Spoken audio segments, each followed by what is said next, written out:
Chapter 5. The Bully Named Arthur Muldridge. The next morning, Miyasako was woken up by Martin's mother. "Miyasako, time for breakfast, and then it's time for school." Miyasako was not used to going to school. He was normally homeschooled by his father. The idea of going to school with other children was very strange to him. "The bus will come to pick you up in 1 hour," she said as they sat and ate breakfast together. "Do you not run in the mornings?" Miyasako asked. Martin's mother shook her head as she drank some orange juice. "No, dear, never." Miyasako felt uncomfortable. He thought he would feel so relieved to not need to run in the mornings, but without his normal regime he felt slightly uneasy. "What about meditation?" he said, looking at all the food she had prepared. He was not hungry. "I meditate sometimes," she said, "but I've gotten out of the habit recently." "Okay," he said, eating something out of politeness, but wishing strangely that he was just back home in his normal routine. "Cheer up, Miyasako. Are you missing home?" "Not home," Miyasako said, "but my way of life." "Well, you've always got time for a quick meditate before school if you like." "Actually, no you don't. We still have to pack your bag and your clothes for PE and your lunch. Meditation will have to wait." And then Miyasako's father's voice rang in his ears. It said, "Miyasako, meditation is for here and now, any time and any place."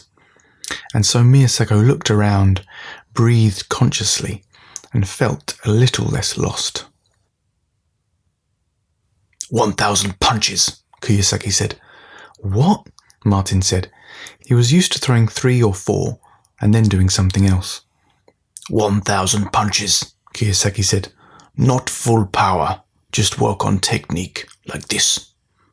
Kiyosaki walked up to the punch bag in the dojo, stood in his ninja stance, and threw a lightning-fast jab of a punch at the bag, which left a dent in the side. Martin nearly didn't see it. "That was fast," Martin said, excited. "How do you get to be that fast?" "Repetition. Skill is built by repetition," Kiyosaki said. 1,000 of those. 500 on each arm. If you throw them with full power, you will get tired too easily. No need to be so powerful yet. Just throw them like this." Kiyosaki demonstrated much more slowly how the punch would explode out from his body like a snake and then recoil back after impact. "Throw the punch through the bag as if the bag is not there," he said, demonstrating again. "You try now." Martin got in his own ninja stance. He threw a punch. It was rubbish, he thought. It felt weak and slow and soft compared to Kiyosaki's. "Be careful of your comparisons with others," Kiyosaki warned. "They can deceive and discourage. Just be yourself." "But I'm so slow compared to you," Martin insisted. "Everyone must be a beginner at some point," Kiyosaki said. "The difference between a master and a student is that the master has practiced more times than the student. That is the only difference. He has pushed through difficulty, the beginner stage, the intermediate stage and beyond. He continues to dedicate himself to his craft, and as a result his craft rewards him with greater skills. But you must accept where you are without getting stuck there. If you resist where you are, you will be stuck." Martin stared at the bag. He still had 999 punches to throw. "You can only throw 1 punch at a time. You are obsessed with speed and flashiness so that you can feel better about yourself. But correct technique is learned through slowness. A great master once said that slow is smooth and smooth is fast. We must begin slow. We must learn to love the punch, love the movement, become friends with it, and it will begin to yield to us its secrets." Martin settled slightly and threw a little more slowly. "Slower," Kiyosaki demanded. All Martin wanted to do was get through this exercise so he could rest and do something else. "The more you strive away from yourself and what you are doing, the more you will suffer. Surrender to the process." Martin felt annoyed.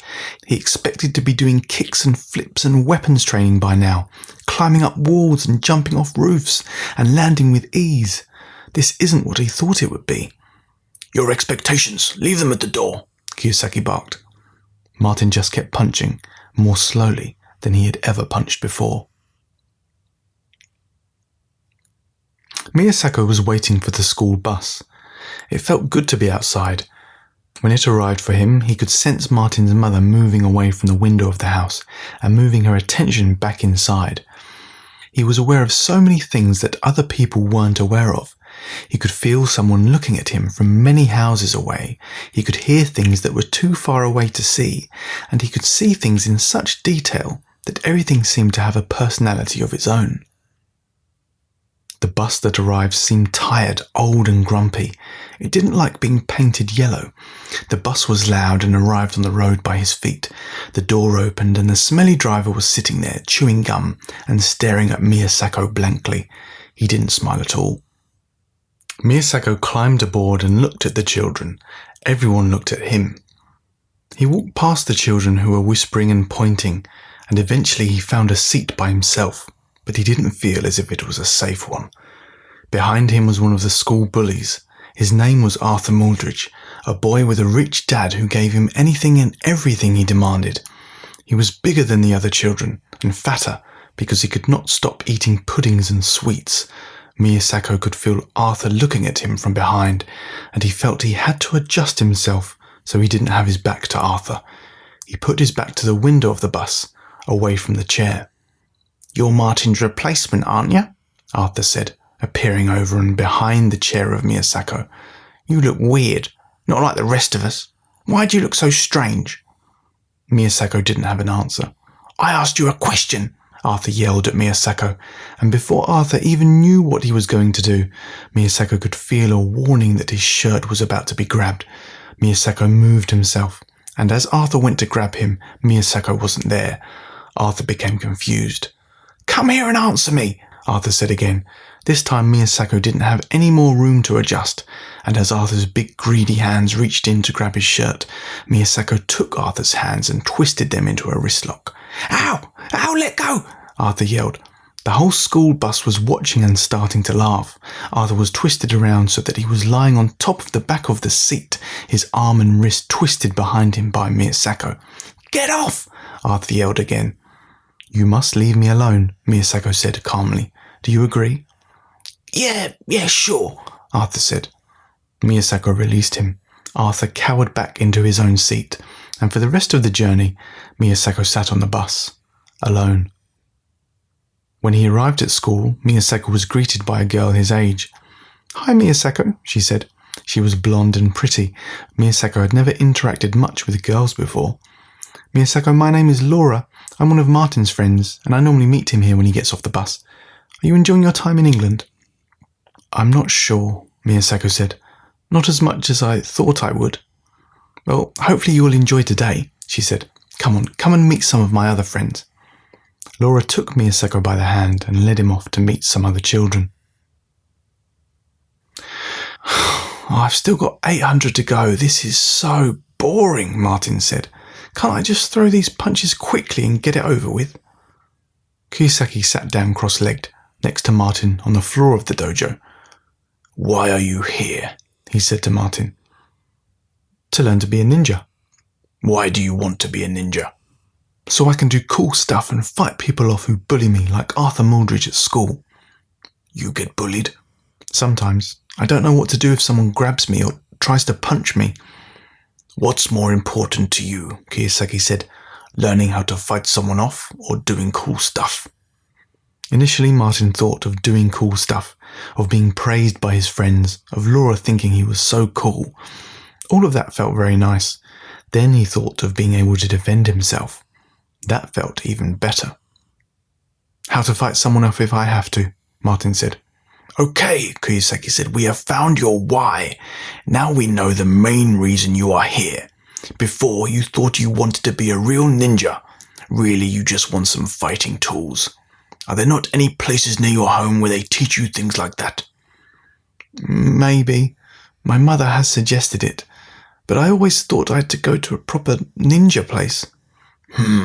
Kiyosaki said. "Okay. Then we will tailor our training to what you want most. The true ninja way can be learned later, but for now, this is what you do if someone grabbed you by the shirt." At lunchtime, Miyasako was playing football again. He still didn't quite understand it, but he found that he enjoyed it more when he didn't take it so seriously. Suddenly his ninja senses started to tingle, and he could feel a threat coming from behind him. He ducked and covered his head, and he felt the weight of Arthur Muldridge come flying over him. Arthur had tried to catch him by surprise, but Miyasako moved around Arthur and crouched down low. "The element of surprise is crucial to the ninja way," his father said in his mind. "The best attack comes from nothing." Miyasako relaxed his stance. He looked more normal, standing there with one arm folded across his body and one arm folded on top, with his hand looking like it was picking his own nose. "Come here!" Arthur yelled, and he trundled towards Miyasako, who darted off to the side and kicked at Arthur's knee as he ran forwards, leaving Arthur to crash into the floor very hard and cut his face. "An enemy must be reasoned with until he can no longer be reasoned with," Miyasako's father said in his head. "Can we not just be friends?" Miyasako said. "No way," Arthur said. He now had a bad leg and a cut face, but he ran towards Miyasako, and just as a teacher appeared in the distance to the right of them, with kids beginning to crowd around and shout, Miyasako kicked Arthur straight in the gut, and when he did, he felt something burst inside of Arthur's stomach, and Arthur keeled over and started to cry. "Miyasako!" A teacher came running out and grabbed Miyasako by the wrist.